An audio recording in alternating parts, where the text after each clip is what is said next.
Good day, everyone. My name is Maykasi Omoyan, and I'll be the last reporter of this group. And today, I'll be discussing of what is motivational problems and behavior. So, motivational problems and behavior. So, managers must address on the job personality disorders, which are behaviors driven by survival instincts. People with personality disorders often exhibit defensive behavior, negatively impacting morale and performance. Defensive reactions, such as putting up a defense when faced with a challenge or being unfairly criticized, are natural responses to obstacles or barriers placed in one's path.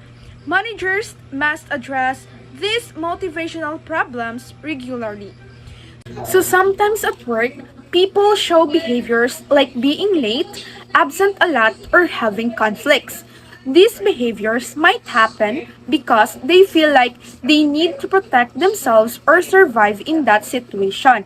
So it's like when you feel threatened, you might react defensively to protect yourself, just like putting up a shield when someone's about to hit you. So this behavior can affect how others feel at work and might make it harder for everyone to do their best. So for example, imagine someone keeps skipping work because they are afraid of getting scolded by their boss.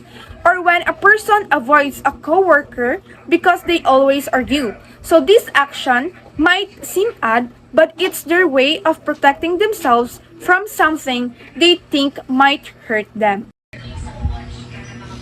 So the next one is power, office politics, and motivation. So power dynamics in an organization affect motivation and requires individuals to develop a personal power base to achieve goals and tasks. Effective leaders know how to use position and personal power, which are both formal authority granted by the organization. So, position power allows leaders to access resources and carry out responsibilities with relative autonomy.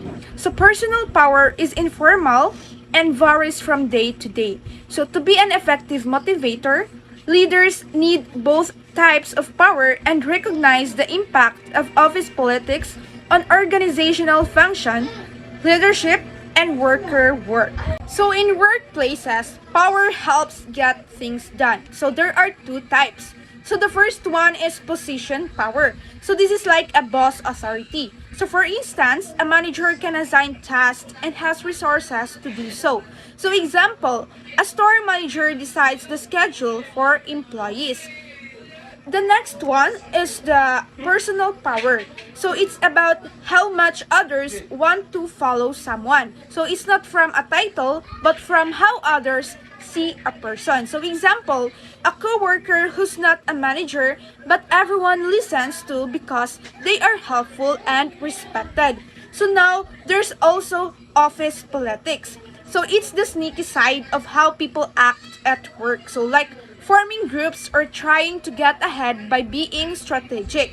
So example, someone being friendly to their boss to get a promotion. So leaders should know about this politics but not encourage them. Instead, they should understand how things work and try to use it in a positive way for everyone. So, office politics can be seen as being smart by keeping an eye on your goals while being cautious.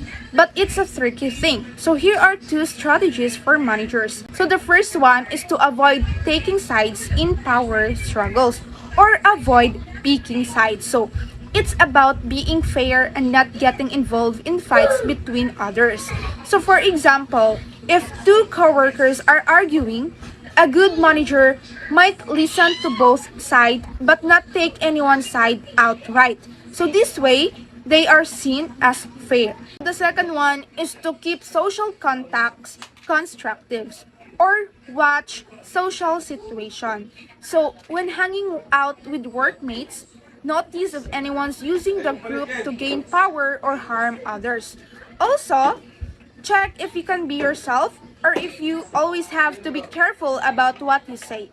And if the talks get mean or gossipy, it's good to avoid that negativity. So these strategies help managers stay fair and aware of what's happening in the workplace, making sure things stay positive and professional. Now let's move on to decision making and problem solving. So poor decision makers often resort to delay tactics or blame others to avoid responsibility. As poor decisions are less penalized at work than not making a decision, which few organizations tolerate. So the decision making process. Decision making is a conscious process involving facts, intuition, and past experience, starting with a need for action and determining two alternatives before selecting the better choice. So keep this factor in mind when making decisions. So the first one is the right person should make the decision. So when we say the right person should make the decision, is that the decision should be made by the person who knows about it or has the authority. So for example, if a team needs to choose a new software, the IT expert might be the best person to make that call. The next one is decisions should contribute to objectives and reflect the organization's vision. So this is the decisions and objectives. So choices should help achieve goals and match what the organization wants. So like a company deciding to focus on customer service to match its vision of being the best in customer satisfaction. And the third one is effective decision making takes time and effort but cannot be put off until later. So it's all about time and effort. So good decisions need time and work, but you can keep delaying. So think of a manager who delays hiring new team members. It could affect the team's productivity. So though there is seldom only one acceptable choice, one usually surfaces as the best direction to take at the time, given the particular circumstances. And then deal sensibly with uncertainties while taking into account your risk taking attitude. So it's about handling what's not sure while considering how much risk you're willing to take. So for example, a company deciding whether to expand into a new market weighs the risks and uncertainties involved. So the next one is decision making improves with practice. The more you do it, the easier it becomes. So it's about practice makes better. So just like playing a sport, the more you decide, the better you become. A manager who regularly decides on project strategies gets better at it over time. The next one is a decision may not please everyone. That is not its intent. So not everyone's happy. So decisions won't please everyone, but that's okay. If a company decides to change its branding, some might like it, others might not, but the decision helps the company move forward. The last one is a decision begins the process for other activities to go forward. So starting other activities, decisions kickstarts other things to happen. For example, deciding to develop a new product triggers actions like research and development. So understanding these aspects helps make decisions that align with goals and move things forward in the workplace. And now let's go to the group decision making. So group decision making have advantages and disadvantages. So here are the advantages. So number one is more information. So groups offer a wide range of ideas and knowledge. So for example, in a meeting, different team members might suggest various ways to improve a project. So another advantage of group decision making is to creative problem solving. So teams can bring fresh and diverse ideas. So for example, brainstorming sessions where everyone shares unique thoughts on how to market a new products. So the third one is to better communication. So group decisions improve how people talk and share in a team. When everyone speaks up, it helps understanding among team members. So the fourth advantages is boost morale. So when employees are involved in decisions, they feel valued. So for instance, a team deciding on a fun team building activity can boost everyone's spirit. So the last advantage just of group decision making is stronger commitment. So when a group decides, everyone feels responsible for the decision. So this commitment leads to better follow through. For instance, a team agreeing on a project deadline together will work harder to meet it. And now let's go to disadvantages of group decision making. So number one disadvantages of group decision making is managers' accountability. So if things go wrong, the manager might be held responsible for group's decision. So for example, if a team decision leads to a failed project, the manager might have to explain why they agreed to it. So the next one is time consuming. Group decision making takes time. Meetings and discussions can eat into the team's work hours. For instance, spending too much time in meetings affects the time available to finish tasks.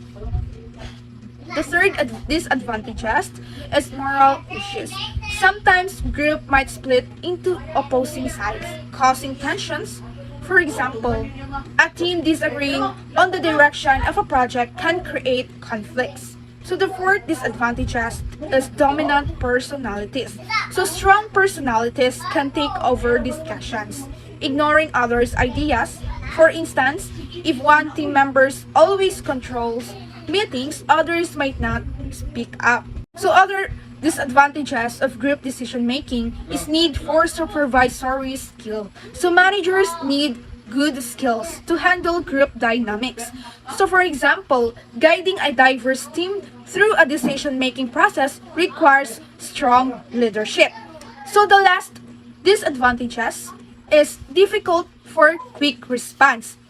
So group decisions take time. So if a quick decision is needed, it might not work well. For instance, during emergencies, waiting for a group decision might not be possible. So understanding these pros and cons helps in deciding when to involve a group in decision making and how to manage it effectively. And now, let's go to problem solving steps. So problem solving is not a skill that people are born with. It is an art that is learned and fine-tuned over the years. Typically, in a work setting, the problem-solving process is learned by observing and emulating others. So the 7 steps in the problem-solving process are to, number 1 is to define the idea or problem that needs attention. Number 2 is to collect, interpret, and analyze information. Number 3, develop possible alternative solutions. Number 4, analyze the implications of selected alternatives. Number 5, select the preferred alternative. And number 6, implement the decision. And the last one, or the number 7, is to follow up, evaluate, and modify the decisions if necessary.